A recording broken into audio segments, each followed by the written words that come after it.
Hi అండి. శ్రీమాత్రే నమః. మేము ఆషాఢ మాసంలో వెళ్దాం అనుకున్నామండి అమ్మవారి గుడికి. అసలు కుదరలేదు. ఎందుకంటే ప్రతి గుడిలో సార్లని ఇంకా ఏదో ఒకటి ఉంటానే ఉందండి.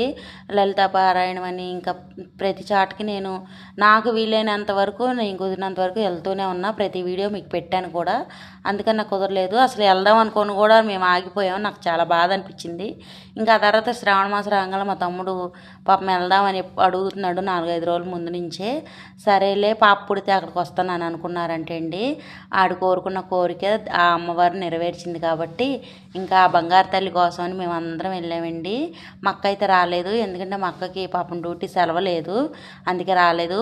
పసిపిల్లతో వెళ్తున్నాం కాబట్టి మేము పొద్దున్నే బయలుదేరిపోయామండి. ఎందుకంటే ఎండ ఎక్కిందంటే మళ్ళీ ఇబ్బంది పడతాము, గాలేదు, క్రౌడ్ ఎక్కువైపోద్ది, మళ్ళీ పిల్లతో ఇబ్బంది పడతామని మా తమ్ముడు ముందు రోజే చెప్పాడండి. అక్క 5 బయలుదేరిపోదాం అక్క అంటే నేనే లేచానండి. నేను లేచి అందరినీ లేపాను 4 లేచి ఇంకా చక్కగా 5:30-6 మేము స్టార్ట్ అయిపోయాము. బందర్లో స్టార్ట్ అయిపోయి విజయవాడ వెళ్ళేసరికి 7:30 అలా అయింది.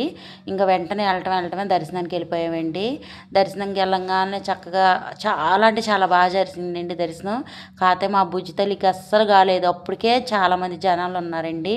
చాలా క్రౌడ్గా ఉంది. ఎందుకంటే శ్రావణ మాసం కాబట్టి చాలా హ్యాపీగా అనిపించింది. ఇంకా లోపలికైతే ఫోన్లు ఎలవ్ లేదు కాబట్టి బయటికి రాగానే గోపురం దగ్గర కొన్ని ఫోటోలు దిగామండి. చాలా సరదాగా అనిపించింది.